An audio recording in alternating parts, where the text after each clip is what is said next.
غصے میں آپ کوئی بھی رد عمل نہیں کریں گے. غصہ جب آیا ہوا ہوگا کوشش کریں گے کہ سب سے پہلے اس غصے کو ختم کرنا ہے. اس کا طریقہ یہی ہے، کھڑے ہیں بیٹھ جائیے، اللہ کے رسول نے فرمایا.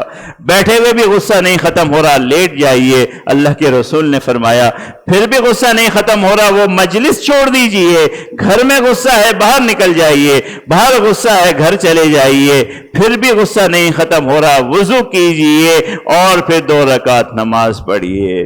اللہ تبارک و تعالی ہمیں ایسے تمام امور سے، ایسے تمام جھگڑوں سے، ایسی تمام برائیوں سے جو اللہ کی رحمت سے دور کرنے والی ہیں، ہمیں محفوظ فرمائے.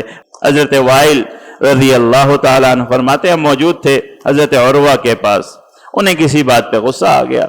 غصے سے کوئی خالی تو نہیں ہے نا، یہ تو فطرت کی چیز ہے. مجھے بھی آئے گا، آپ کو بھی آئے گا، غصہ لازمی آئے گا، مگر غصے کو سوار نہیں کرنا ہے، غصے پر کوئی رد عمل نہیں دینا ہے، غصے کی حالت میں کوئی کام نہیں کرنا ہے اگر آپ نے اپنے آپ کو تباہی سے بچانا ہے تو. فرمایا حضرت عروہ کو غصہ آ گیا، فوراً سے اٹھے، پانی منگوایا، وضو کیا اور 2 رکعت نماز ادا کی حضرت عروہ. اور فرمایا کہ اللہ کے رسول سے مجھے روایت ہوئی ہے، ان الغضب من الشیطان، کہ یہ غضب اور غصہ شیطان سے ہے، یہ آپ کو تباہ کرنے کے لیے آتا. اتنا اہتمام، اتنا اہتمام.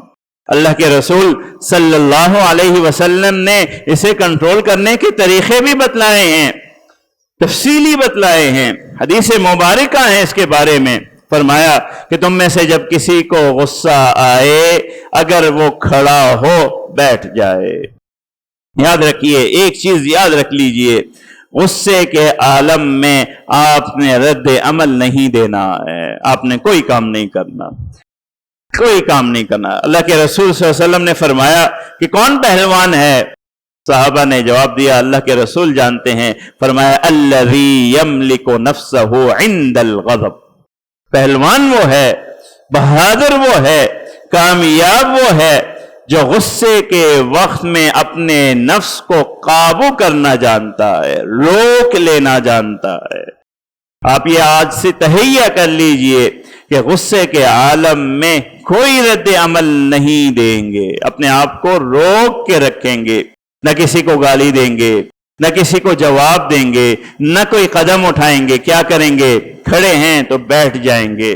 غصہ نہ ختم ہوا لیٹ جائیں گے، غصہ نہ ختم ہوا وہ جگہ چھوڑ دیں گے. ساری حدیثیں ہیں، اس ساری حدیث میں بتلائے گئے طریقہ کار ہیں جو میں آپ سے ذکر کر رہا ہوں.